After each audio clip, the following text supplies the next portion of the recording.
Hello, everybody. Thank you very much for joining me today. I'm Tom Stengel, and I'm with ID Quantique. I'm going to talk to you today about quantum technology and the impact in the automotive security space, particularly for V2X transmissions. So quantum technology is now. It's not the future. It's not science fiction. It's already in different cell phones and people's pockets around the world, including mine.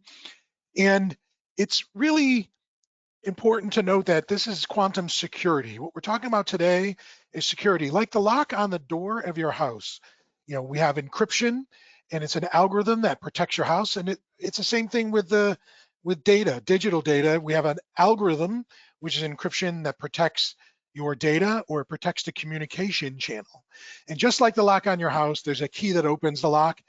Mathematically, in an encryption space, the digital space, there's a key that opens up the digital data or opens up the digital communication channel. And the foundation for making that key is using random numbers. To be secure, the key must be generated in the most unpredictable way. And just like the lock on your house, a thief wants to pick the lock, wants to find a way to reproduce your key and get in. And using quantum randomness makes for the best keys, provides the highest level of trust, and provides the longest lasting trust for the future. And it's pretty easy to use. Today in automobile, you're using a processor in your ECU or in any subsystem in vehicle. And that processor, whether it's automotive, mobile phones, computing, and IoT, they all look very similar architecturally today.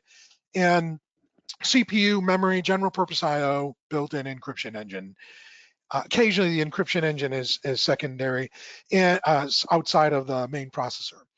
And you are using the random number generator inside that processor to make keys to encrypt data or communications channels.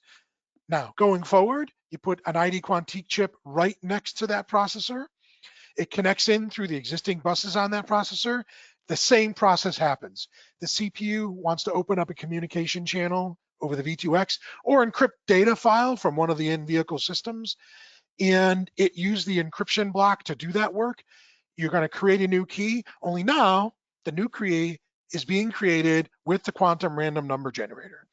And therefore, the quantum technology does the rest, and it makes the highest level key. You now have quantum enhanced security on your V2X communication channel or on your data file. In connected cars today, the amount of cyber attacks is skyrocketing. The growth of V2X has come along with the growth of cybersecurity attacks of a car. And in this sense, your car looks the same as a cell phone or a laptop or a server at your office. And that is, to a hacker, he can get in through this extended communication channel into the electronic systems that are in the car, and he can try to do a series of different kinds of cyber attacks. The worst of which is a safety issue for the passengers, which is to take over the car and make it crash. But all of these things are potentially very damaging to people. And these are all cyber security attacks that are already taking place in the automotive space. There's an expanding surface of things that a hacker can attack. And it's all good stuff. You want your car in the future to be able to recognize pedestrians, not just with a camera, but recognize that most people have a cell phone in their pocket or some kind of IoT device on them. And your car is going to recognize pedestrians. It's going to know which parking lots are full, which parking lots are empty.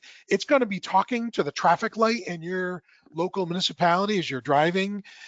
It's all better for human beings, but it's all an attacking surface for hackers to attack. Any failure can be significantly expensive. The Jeep had a hack, and when the Jeep was hacked, the 1.4 million units cost $560 million to replace. That is the kind of thing that is so expensive that it's better to just not have the failure to begin with. So in using the QRNG, it's available today, and as been shown, 92% of the companies report an increase in sales or product usage if they can demonstrate an increase in security to the customer. A clear differentiation, clearly adding in trust.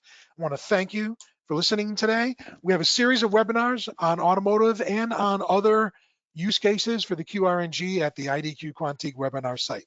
Thank you very much and have a nice day.